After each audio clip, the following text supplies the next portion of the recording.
Assalamualaikum warahmatullahi wabarakatuh. Perkenalkan, nama saya Nanda Sapaat dengan NPM 194010-135. Di sini saya akan menjelaskan sedikitnya tentang strategi kreatif komunikasi pemasaran dengan melanjutkan dari teman saya yang bernama Rizky. Copywriter adalah profesi menulis teks yang memiliki tujuan untuk mempromosikan atau memasarkan produk maupun jasa yang ada dari klien atau perusahaan di tempat ia bekerja. Beberapa tahun belakang ini, profesi ini semakin marak diperbincangkan dan menjadi populer. Pekerjaan copywriter disesuaikan dengan tempat ia bekerja. Misal, copywriter media online yang diharuskan membuat kampanye-kampanye dalam bentuk banner, website, newsletter, dan lainnya.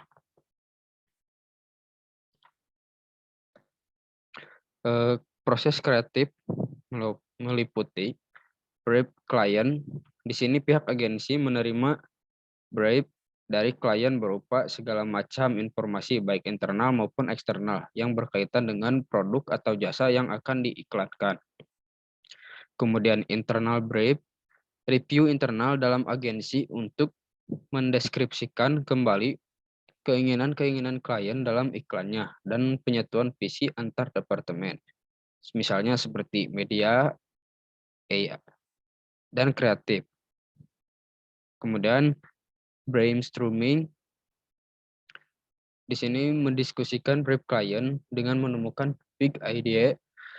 Biasanya dari sini adalah akar dalam menentukan strategi kreatif yang akan dipakai atau mood board. Kemudian persiapan usulan strategi. Setelah big idea disepakati, semua departemen menyiapkan usulan-usulan penempatan media, visualisasi, dan copy, serta strategi umum. Kemudian internal review. Sebelum diajukan ke klien, usulan-usulan yang sudah disiapkan dimatangkan internal untuk dikomentari dan didiskusikan oleh semua departemen. Kemudian presentasi kepada klien. Usulan yang sudah disepakati dipresentasikan ke klien dalam bentuk proposal, strategi kampanye. Dimungkinkan adanya revisi usulan dari masukan klien dan baru melangkah ke tahap berikutnya jika usulan tersebut sudah disetujui. Kemudian produksi. Proposal strategi kampanye yang sudah disetujui direalisasikan dalam bentuk produksi atau shooting, recording, atau printing. Kemudian evaluasi. Evaluasi dilakukan untuk menilik kembali segala sesuatu apakah sudah sesuai dengan rencana dan strategi atau belum. Evaluasi juga dilakukan selama dan setelah pelaksanaan placement atau penempatan media dan dilanjutkan dengan evaluasi efektivitas iklan. Kemudian creative brief adalah rangkuman kreatif. Creative planning didefinisikan dengan jelas untuk menstimulasi tujuan yang besar yang tertuang dalam rangkuman kreatif atau creative brief yang dibuat untuk agensi dalam menciptakan iklan maupun alat komunikasi pemasaran lainnya.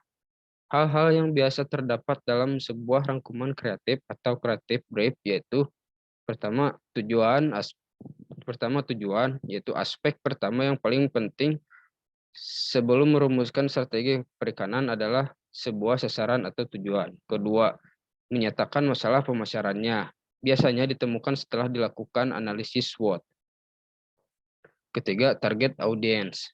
Identifikasi audiens sasaran dengan segmen yang sempit berdasarkan faktor demografi, geografi, psikologis, perilaku konsumen, dan pola pikir dan bertindak. Nah, sekian dari saya. Mohon maaf apabila ada kesalahan.